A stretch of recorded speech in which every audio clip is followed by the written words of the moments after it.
Hello everyone, welcome back to another video of quick revision series. In this series, we'll be completing for every chapter of class 12th physics in just 25 to 30 minutes, जिससे आप एक दिन पहले before the exam revise कर पाए अपने complete syllabus को with in 4 to 5 hours with all the important concepts, all the important formula, all the important graphs and numericals attached in this particular lecture. इस लेक्चर का objective यही है कि आपको कम से कम टाइम में कंप्लीट चैप्टर की इन डेप्थ अंडरस्टैंडिंग देना, उसका रिवीजन करवाना एंड एक तरीके से आपके दिमाग में उस चैप्टर का मैप क्लियर करना so that you perform well in your exam. You can download the notes of this particular lecture from our Telegram channel, जिसका लिंक और QR कोड आपको स्क्रीन पे इन द स्लाइड दिख रहा होगा. Also you can follow me on Instagram to ask your personal doubts. Let's start with the chapter number 11. ये book 2 class 12th physics का chapter है, जहां पे हम matter like electron, proton, neutron और रेडिएशन लाइक लाइट का dual nature समझना चाहते हैं. डुअल नेचर का क्या मतलब है? तो डुअल नेचर मतलब दो डिफरेंट टाइप के नेचर जो दुनिया का हर पार्टिकल शो करता है. First nature is the particle nature, जहां पे हम उसके डिस्क्रीट नेचर को समझते हैं, उसके कोलिजन वाले एस्पेक्ट को देखते हैं. और दूसरा उसका wave nature, literally which means उसका एनर्जी नेचर. तो इस चैप्टर में सर हम क्या पढ़ने वाले हैं? इस चैप्टर में हम लाइट का पार्टिकल नेचर पढ़ने वाले हैं, क्योंकि लाइट का जो वेव नेचर है वो ऑलरेडी हमें मैक्सवेल ने समझा दिया है अराउंड 1856-1857 में, जहां उसने लाइट को क्या बोला था. आप कमेंट करके बताइएगा and then check your knowledge कि आपको कितना आता है. विद इन दिस लेक्चर आपको पता चलेगा कि मैक्सवेल ने एक्चुअली में क्या बात रखी थी. लेकिन इस चैप्टर में हमें पढ़ना है लाइट का पार्टिकल नेचर, जो प्लैंक की क्वांटम थ्योरी से डिराइव होता है. सिमिलरली जब हम second half of the chapter में जाएंगे तो पार्टिकल्स लाइक इलेक्ट्रॉन, प्रोटॉन, जिसका ऑलरेडी हमें ये पता है कि कोलिजन होता है, एक दूसरे से वो टकराते हैं, उनका मोमेंटम होता है, लेकिन क्या उनका कोई वेव नेचर भी होता है, क्या उनकी कोई एनर्जी भी एसोसिएटेड होती है, वो भी हम इस पर्टिकुलर चैप्टर के एंड में देखने वाले हैं. तो मैं फिर से कैटेगराइज कर देता हूं. रेडिएशन लाइक लाइट का हम पार्टिकल नेचर पढ़ने वाले हैं and particles like electron, proton, इन सब का हम वेव नेचर पढ़ने वाले हैं. तो एक स्टडी हमारी कंप्लीट हो जाएगी about both light and particle, radiation and matter. So let's start with Planck quantum theory. और प्लैंक की क्वांटम थ्योरी में प्लैंक ने एक बहुत रिवोल्यूशनरी बात अराउंड 1893-94 में दुनिया के सामने रखी. वो बात ये थी कि मैक्सवेल ने ये बताया कि जो लाइट होती है वो एक वेव के फॉर्म में ट्रैवल करती है. लेकिन प्लैंक ने कुछ सर्टेन चीज़ों को ऑब्जर्व किया और उन्होंने एक थ्योरी प्रपोज की. उन्होंने कहा ऐसा नहीं है, लाइट एक कॉन्टिन्यूस फॉर्म ऑफ एनर्जी के वे में ट्रैवल नहीं करती, जबकि वो पैकेट्स ऑफ एनर्जी के फॉर्म में ट्रैवल करती है. अब पैकेट और कॉन्टिन्यूस फॉर्म का क्या मतलब है, तो मैं एक बहुत छोटे से एग्जाम्पल से लिटरली एक बहुत ही लेमेन तरीके से आपको समझाने की कोशिश करूंगा. कि फॉर एग्जाम्पल आपने एक बकेट में वाटर रखा है, तो एक जब वाटर आप प्लेस करते हैं तो वो पूरा का पूरा वाटर कॉन्टिन्यूस फॉर्म में प्रेजेंट होता है. आप उसमें से ये नहीं कह सकते कि मैं इतना सा पानी या एक सर्टेन इतने से मॉलिक्यूल अलग निकाल लूं. लेकिन अगर उसी पानी को हम आइस क्यूब्स के फॉर्म में उस पर्टिकुलर बकेट में रखते हैं, उस कंटेनर में रखते हैं, तो वी कैन से दैट हमने उसी पानी को डिस्क्रीट उसके पार्टिकल्स में कन्फाइन कर लिया. फॉर एग्जांपल हर 1000 पार्टिकल पे हमने एक आइस क्यूब बना दिया. So this making that water as an ice cube is called as discrete या फिर उसका पार्टिकल नेचर. तो सेम पानी है लेकिन उसको देखने का नजरिया बदल जाता है, उसको देखने का फॉर्म चेंज हो जाता है. तो प्लैंक ने प्रपोज किया कि हमारी जो energy of any particular light होती है वो एक्चुअली में n times energy of one photon होती है, जहां पे photon is the smallest particle form of light, smallest amount of energy जो लाइट कैरी करती है. तो जो स्मॉलेस्ट अमाउंट ऑफ एनर्जी है उसी को हमने उस पार्टिकल का नाम दिया एंड उस पार्टिकल को जो प्लैंक ने नाम दिया उसे उसने कहा क्वांटा. या फिर क्योंकि लाइट का जो एक वर्ड होता है जो लाइट को सिग्निफाई करता है उसको हम कहते हैं फोटोन. तो इस क्वांटा या फोटोन की जो एनर्जी है उसका फॉर्मूला जब प्लैंक ने प्रपोज किया तो प्लैंक ने इस फॉर्मूले को डायरेक्टली बताया कि जो फोटोन की एनर्जी है भाई वो उसकी एक पर्टिकुलर क्वालिटी पे डिपेंड करती है, which is the frequency of that particular light. तो एक सर्टेन फ्रीक्वेंसी होती है हर लाइट की, जिसके बेसिस पे उसका स्मॉल पैकेट बन जाता है जिसको हम फोटोन कहते हैं, जिसकी एनर्जी h into न्यू होती है, जहां पे h आपका प्लैंक कांस्टेंट होता है। अब इंटरेस्टिंग बात यह है कि जब हम एनर्जी ऑफ लाइट लिखते हैं तो यही n times energy of that one packet लिखा जाता है, और n यहां पे आपका क्या होता है, एक इंटीग्रल वैल्यू होता है। मतलब बार बार हमें यह चीज समझ आनी चाहिए कि फोटोन जो है वो smallest possible value of energy है फॉर एनी लाइट। अब कुछ प्रॉपर्टीज जो फोटोन की आपको याद होनी चाहिए कि energy of proton is equal to H nu होता है, जहां पे न्यू इसकी फ्रीक्वेंसी होती है, तो इसको हम लिख लेते हैं यहां पे न्यू इज द फ्रीक्वेंसी। फिर हम बात करें क्या, अगर लाइट का ये पार्टिकल जिसको हम फोटोन नाम दे रहे हैं जो डिस्क्रीट वैल्यू रखता है, तो फिर क्या उसका मोमेंटम भी होता है? डेफिनेटली उसका एक मोमेंटम होता है जिसकी वैल्यू होती है एच न्यू बाई सी या फिर ई बाई सी। तो momentum is also equal to E by C. इस चीज को मैं आपको इलेक्ट्रोमैग्नेटिक वेव में भी बहुत अच्छे से समझाऊंगा। यहां पे c is the speed of light. तो another thing you can remember is that photon travels at speed of light. Third thing is photons are electrically neutral. तो फोटोन जो होते हैं उन पे मैग्नेटिक फील्ड और इलेक्ट्रिक फील्ड का कोई फर्क नहीं पड़ता, वो बिल्कुल भी डेविएट नहीं होते क्योंकि वो चार्जलेस होते हैं, उनके ऊपर कोई चार्ज नहीं होता है। फोटोन अगर किसी पार्टिकल से कोलाइड करते हैं तो उनका टोटल एनर्जी और मोमेंटम भी कंजर्व रहता है, जैसा नेचुरली हर पार्टिकल के साथ एक आइडियल केस में होता है। और लास्ट बात, the number of photons may not be conserved in a collision like pair production और पेयर एनाहिलिएशन। दो ऐसी प्रोसेसेस हैं जो आप न्यूक्लियाई में देखेंगे, जहां पे फोटोन ऐसा हो सकता है कि वो अपने पूरी प्रॉपर्टी को लूज करे और वो कंप्लीटली कुछ पार्टिकल्स लाइक बीटा पार्टिकल में कन्वर्ट हो जाए, या फिर बीटा पार्टिकल जब पेयर एनाहिलिएशन करते हैं तो हो सकता है कि वो कहीं ना कहीं एक तरीके से फोटोन को प्रोड्यूस कर दें। तो ये दोनों चीजें आपको पता होनी चाहिए। अब आइंस्टीन ने इस कॉन्सेप्ट को यूज किया और एक इंटरेस्टिंग बात बताई कि अगर हम इन फोटोन को मेटल की सरफेस पे बॉम्बार्ड करते हैं तो ये इलेक्ट्रॉन निकालने का पोटेंशियल रखते हैं। ऐसा क्यों? हर इलेक्ट्रॉन के पास मेटल में एक एनर्जी होती है जिसको हम कह सकते हैं उसकी मिनिमम पॉसिबल एनर्जी या इलेक्ट्रॉनिक एनर्जी।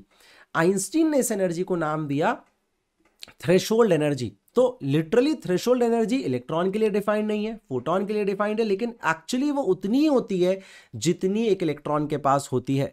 एग्जैक्टली मैं पूछना चाहता हूं, क्या आप बता सकते हैं इलेक्ट्रॉन की एनर्जी का फॉर्मूला किसने दिया और वो कितना होता है? तो इलेक्ट्रॉन के पास एक सर्टेन एनर्जी होती है और आपको पता होना चाहिए वो एनर्जी नेगेटिव फॉर्म में होती है। अगर आप किसी दूसरे तरीके से इस इलेक्ट्रॉन को एनर्जी देते हैं तो ये एनर्जी लेके अपनी एनर्जी को जीरो तक पहुंचा सकता है, इवन पॉजिटिव में भी पहुंचा सकता है। अब जीरो एनर्जी होने का क्या मतलब होता है? आपको पता होगा कि जब इलेक्ट्रॉन की एनर्जी जीरो हो जाती है या इक्वल एनर्जी हम उसको दे देते हैं जितनी उसके पास होती है, तो वो एक तरीके से एक्साइट होते होते अपने एक ऐसे स्टेट में आ जाता है जहां वो अपने मेटल सरफेस से बाहर आ सकता है, जिसे हम इजेक्शन ऑफ इलेक्ट्रॉन कहते हैं। तो ये जो लाइट है, इस लाइट के जो फोटोन है उनकी जो भी एनर्जी है, अगर आप उसको बम्बार्ड करते हैं तो वो दो चीजों में जाती है। पहली चीज तो वो जाती है वर्क फंक्शन या फिर थ्रेशोल्ड एनर्जी, और अगर बच जाती है तो एनर्जी जाती है kinetic energy. Sir work function क्या है? वो मिनिमम एनर्जी है जो इलेक्ट्रॉन के निकालने के लिए हमें देनी होती है, और काइनेटिक एनर्जी भी इलेक्ट्रॉन की है। अगर कुछ एनर्जी बच जाती है तो आप ऐसे समझ के देखिए कि मुझे एक सर्टेन एनर्जी चाहिए इजेक्ट होने के लिए, तो वो एनर्जी मैं किससे लूंगा? लाइट से लूंगा। लाइट की वो एनर्जी लेके मैं जाऊंगा अपने इनफाइनाइट स्टेट, मतलब एक ऐसे स्टेट जहां से मैं वापस नहीं आ सकता, और अगर कुछ एनर्जी और भी बच जाती है तो मैं उसी एनर्जी को लेके बाहर निकल जाऊंगा। इसी पर्टिकुलर फिनोमेना को हम कहते हैं फोटो इलेक्ट्रिक इजेक्शन या फोटो इलेक्ट्रिक एमिशन। तो ये रही आपकी एनर्जी ऑफ फोटोन जो आपकी चली जाती है वर्क फंक्शन, जिसको हम इलेक्ट्रॉनिक एनर्जी भी कह सकते हैं, एंड जो बची हुई एनर्जी होती है वो चली जाती है काइनेटिक एनर्जी ऑफ इलेक्ट्रॉन में। तो ये इंटरेस्टिंग जो इक्वेशन है, इसको देने के लिए आइंस्टीन को एक्चुअली में नोबेल प्राइज फाइल करने का मौका मिला था, एंड बहुत ही एक बेंचमार्क इक्वेशन थी जहां पे उन्होंने एक पर्टिकुलर मैथमेटिकल इक्वेशन से लाइट के पार्टिकल को दुनिया के सामने रखा और प्रूव किया कि लाइट का जो पार्टिकल नेचर होता है वो इस फिनोमेना से देखा जा सकता है। एक और इंटरेस्टिंग चीज आती है, जब हम इसी इक्वेशन को समझने के के बाद अब हर्ट्ज के फोटो इलेक्ट्रिक एक्सपेरिमेंट को देखते हैं, जहां उन्होंने लाइट को बम्बार्ड किया था एक मेटल सरफेस पे और सर्टेन ऑब्जर्वेशंस की थी। तो क्लियरली समझ आता है कि आइंस्टीन के अकॉर्डिंग अगर हम किसी भी लाइट को बम्बार्ड करेंगे एक मेटल सरफेस पे और अगर उसके फोटोन की energy greater than the work function होगी, मिनिमम एनर्जी ऑफ इलेक्ट्रॉन होगी, तो डेफिनेटली वो क्या करेगा, इजेक्ट कर लेगा उस इलेक्ट्रॉन को, इन्फिनिटी पे ले जाएगा और बाहर भी निकाल ले जाएगा। तो जब ऐसा हो जाता है तो कुछ certain observations photo electric experiment की आती हैं जो हमें पता होनी चाहिए कि भाई सबसे पहली चीज तो इजेक्शन तब होगा जब energy of photon will be greater than work function. यहां पे इजेक्शन हो जाएगा, लेकिन अगर आपका energy of photon less than work function है तो आपका इजेक्शन नहीं होगा। अब इंटरेस्टिंगली एक ऑब्जर्वेशन और यहां से आती है जो इसको प्रूव करती है, जो कि हर्ट्ज ने बताई, वो ये कि मान लीजिए कोई लाइट जो इजेक्शन नहीं कर पा रही है, अगर हम उसका बीम साइज बढ़ा देते हैं। अब बीम साइज का मतलब हमने इंक्रीज की उसकी intensity. Sir what is intensity?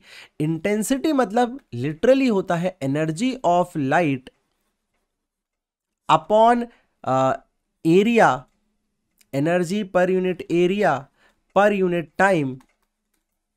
लेकिन अगर आप इस एनर्जी को अब प्लैंक के हिसाब से देखें तो ये नंबर ऑफ फोटॉन्स या ये NH new h new is the energy of one photon into the number of photon upon area into time हो जाता है। इंटरेस्टिंगली हम इंटेंसिटी का literally meaning number of photon के तरीके से सिग्निफाई कर सकते हैं।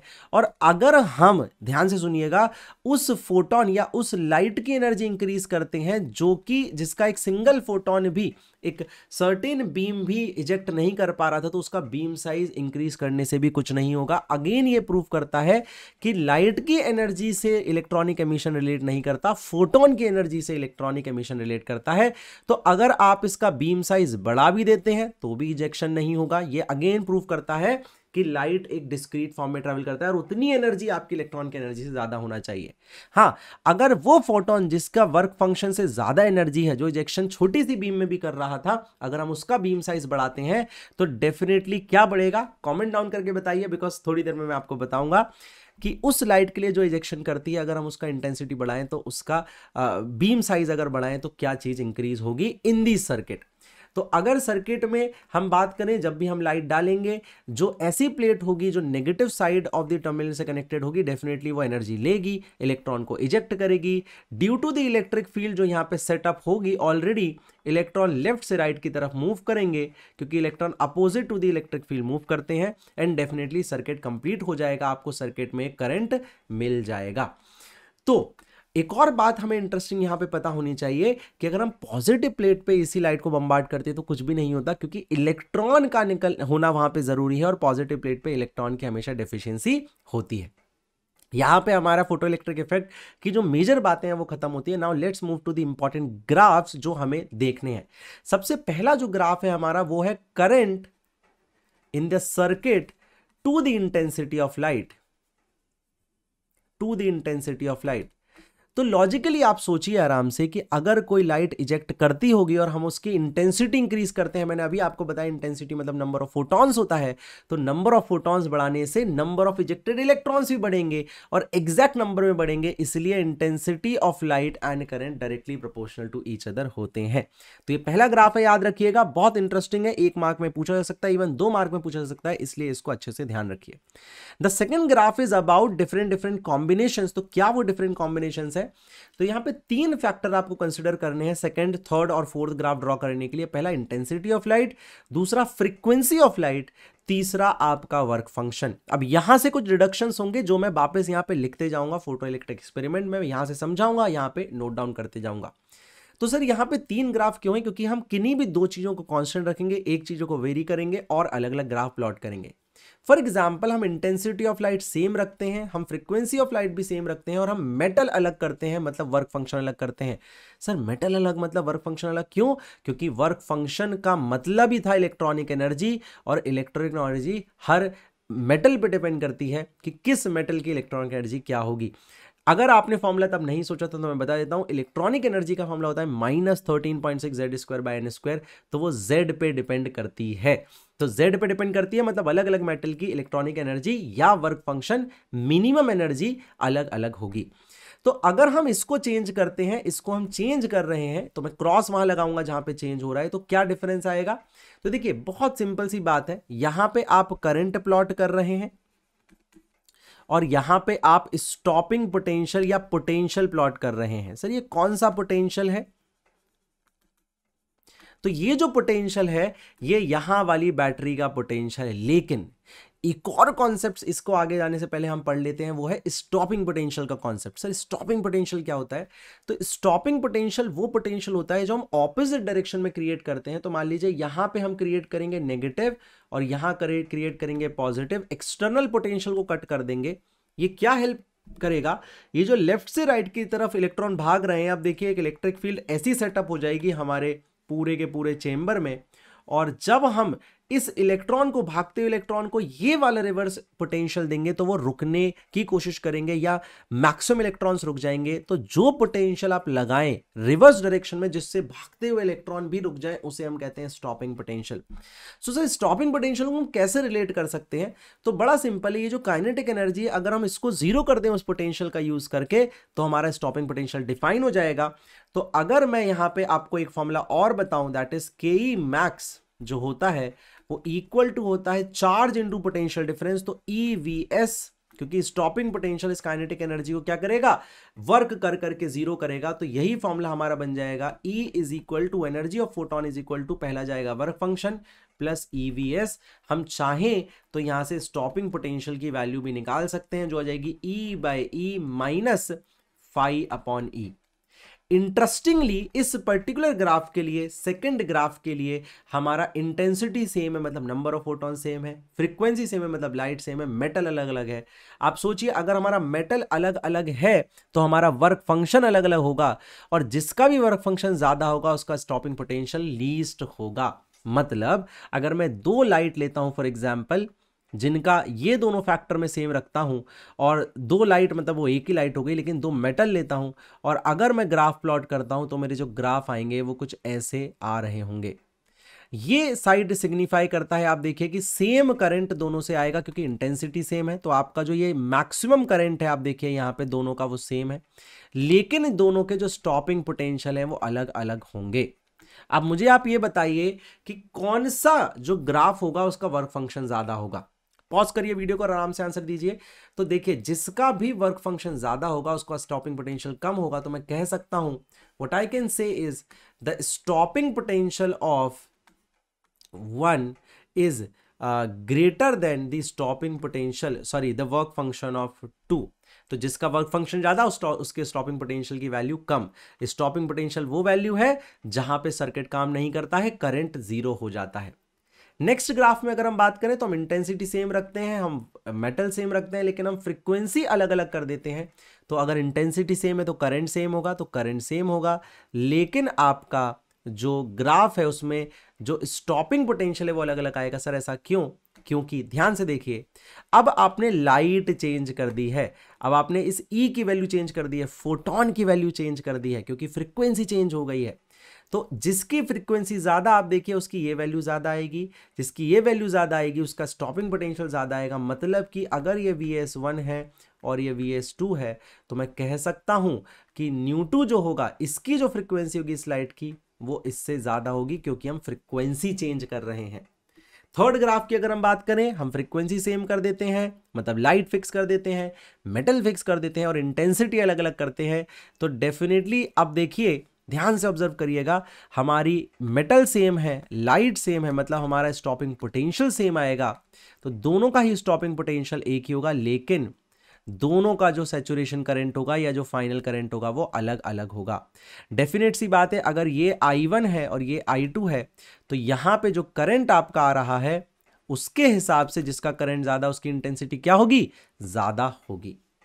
The last graph is very important graph and one of the most important for your this particular chapter because इससे काफी क्वेश्चन आते हैं। वो है आपका स्टॉपिंग पोटेंशियल या potential versus frequency of light.